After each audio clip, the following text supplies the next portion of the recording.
সর্বপ্রথম খাগড়াছড়ি থেকে চট্টগ্রাম যাওয়ার যে সড়ক, এই সড়কে সর্বপ্রথম মামনি বাজারে এই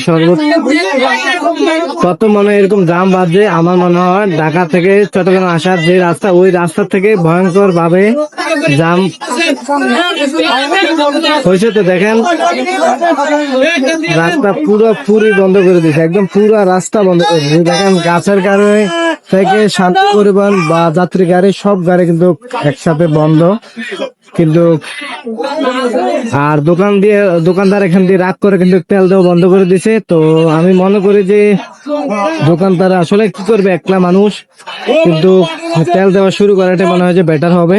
কারণ তেল না দিলে তার মোটরসাইকেল গুলা সরবে না, কারণ আশায় থাকবে তেল দিবে, এই আশা থাকবে। কিন্তু দেখেন এখন শান্তি পরিবহন কিন্তু কিছু একটা ব্যাগে দিতেছে, মানে অর্থাৎ পিছিয়ে দিতেছে, পিছিয়ে দিয়ে অর্থাৎ একটা গাড়ি পার করবে। কিন্তু মোটরসাইকেল, আমার যারা মোটরসাইকেল ভাইরা আছেন, তো তারা দেখেন পুরো রাস্তায় কিন্তু ব্লক করে দিচ্ছে। কিন্তু রাস্তা দোকানের সামনে মাঠ বা কোনো বড় রাস্তা জায়গা না থাকায় কিন্তু মোটরসাইকেল গুলো রাস্তায়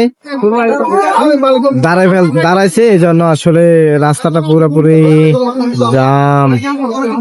দেখেন পুরা মহামনি বাজার গাড়ি আর গাড়ি, আর মানুষ একটা গাড়িও যেতে পারতেছে না, সবগুলো গাড়ি দাঁড়িয়ে আছে।